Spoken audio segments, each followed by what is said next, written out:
we are embroiled, not for the first time, in points deductions being handed out. First of all, it was Everton, now it's Nottingham Forest. Forest Fury at 4-point deduction. The thing is this, is it going to stay at 4 points? Will it be reduced? Where will it go and who will be next? Stefan Borson, of course, football finance expert, is in studio with Simon and myself. We asked for calls. My God, are we getting calls? 03717 223344 on Nottingham Forest. John, I'm coming your way in a moment, but answer this for Greg, Stefan, if you don't mind. Good morning, Jim. Simon, please ask the guys if it's not better to breach the rules and build a squad that can compete in the Premier League and get them points on the board, rather than get battered every week and head straight back down to the Championship. What would you say to Greg there? Well, that was Forest's decision. That's ultimately what they decided. Yeah, they agree. They agree it's better to breach, to have a better team on the pitch and take the penalty. The only thing that we've talked about already is that they probably thought that penalty and that sanction was going to be pounds.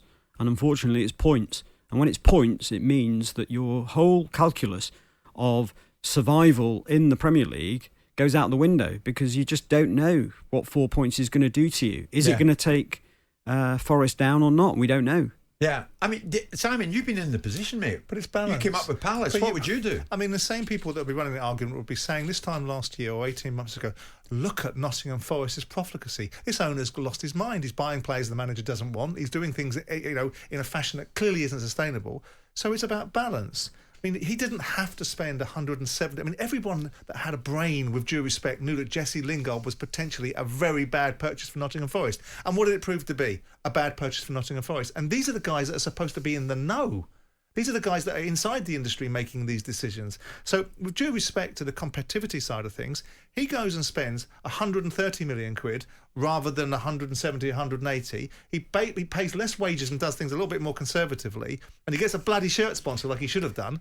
They'd not be in this problem. There's Tyrone, who describes himself as an angry Evertonian. Jim, ask Stefan. Surely the rules and punishments should be the same for everyone right across the board. Evertonians feel that they have been hit way too hard. Well, there is no structural matrix that tells you what the points should be for a certain breach. What the clubs themselves, now, and we have to keep going back to this, forget the Premier League, forget the commissions. It is the Premier League clubs that decided not to have a structured sanction policy in the rules.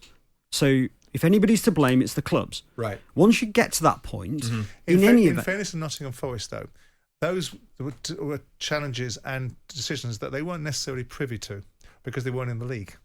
Yeah. Okay, well, this is an Everton fan. Yeah. So they were. Everton absolutely are. Right. Well, yeah, fair enough. Certain teams who are now affected by those rules played no part in them. But you know, at the end of the day, you've got 20 clubs that make the decisions for the rules. The rules say specifically, not by accident, specifically, we do not want a structured policy in terms of the sanctions. And we want an independent commission and later an appeal to consider all of the factors and make its mind up. Right. That inevitably means that you're going to have some difference in approach between each individual commission and case. That's just the way it works. Now, what we do have, at least now, is a small body of authorities which allows us to have a bit more precision and a bit more sort of outlook as to how the independent commissions going forward will look at each case. We've got a bit more structure around it. You know, we can sort of see the range is sort of 3 to 8, 3 to 9 points. Okay, all right. So many of you getting in touch. There is no better time. This is the first time we've done this because the fans very, very important in all of this. Because like me, you're baffled as to how the people involved in all of this come to the decisions they come to. But with Stefan Borson and with Simon, we have the people here who know every full stop and comment in the judgment. So hence we're going to bring some callers to air. John is a Nottingham Forest fan. John, good morning. So it's a 4-point deduction at this moment. Stefan is beside me, so too is Simon. What do you want to say, John? Morning, guys. There's 3 things I've got to say for a start, by the way. I mean, if I celebrated a goal as much as Stefan seems to enjoy saying what naughty boys we are, then I'd be a very happy football fan. But the the couple of things. I mean, you know, how we can say, well, Forest probably thought they'd get a fine. I mean, I'd love to know what Marinakis thinks for definite. Simon, if you know overpay for a player. And also, I've got to say that Simon's already made the point. Forest weren't involved in the decision to have these rules. Anyway, coming to my points, I'm pretty angry about some of the things I've heard on this show, to be honest with you, Jim. Sorry. It's okay. The mitigation arguments that Forest put forward, right? You know, if you want to have a clear and pure sort of rule, then you shouldn't even allow mitigation factors if it's going to be black and white, as has been said on here.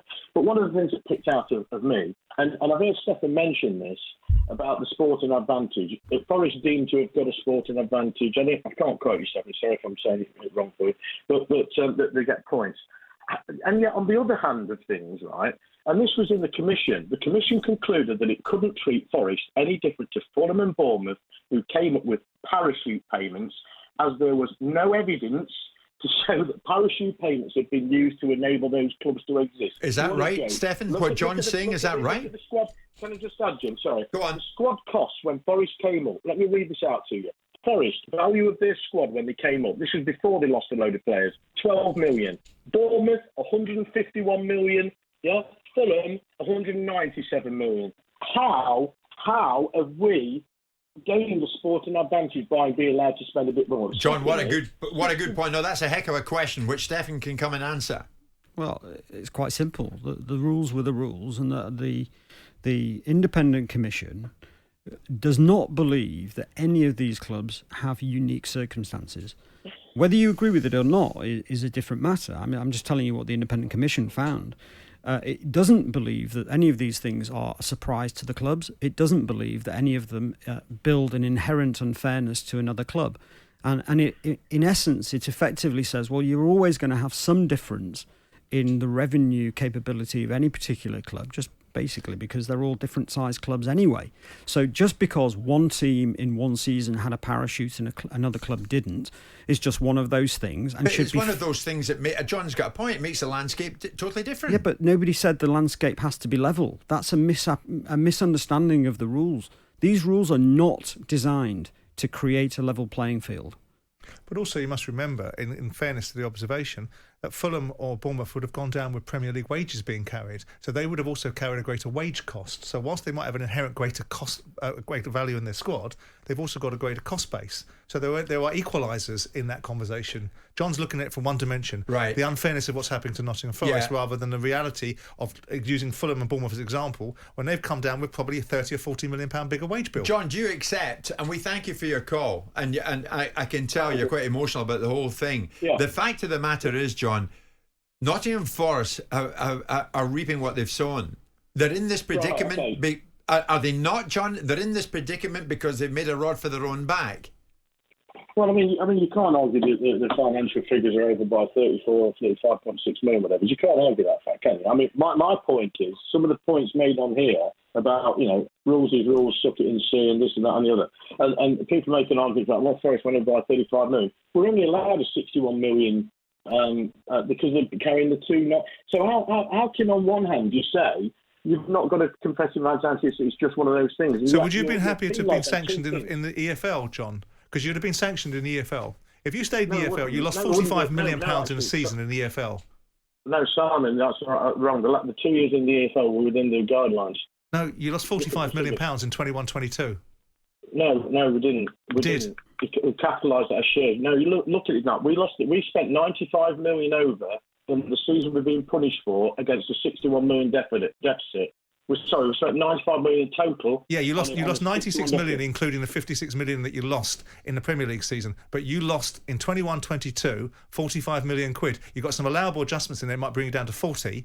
But you were going to breach financial fair play if you stayed in another league, another year in the EFL. Okay. John, listen, we've got to move on. There's another caller there.